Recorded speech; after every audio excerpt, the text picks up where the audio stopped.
රන්මලක් ලෙස දෙව් බඹුන් දෝතින් පිදුමේ පින්දිමේ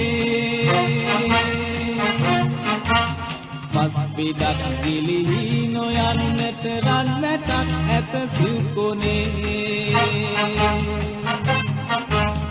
නිත්පුරා එක හීනයේ මුළු ලෝකයා නිදනාරයේ දේශයේ මුර දේවතා එලිරෑ පුරා දැල්වීතියේ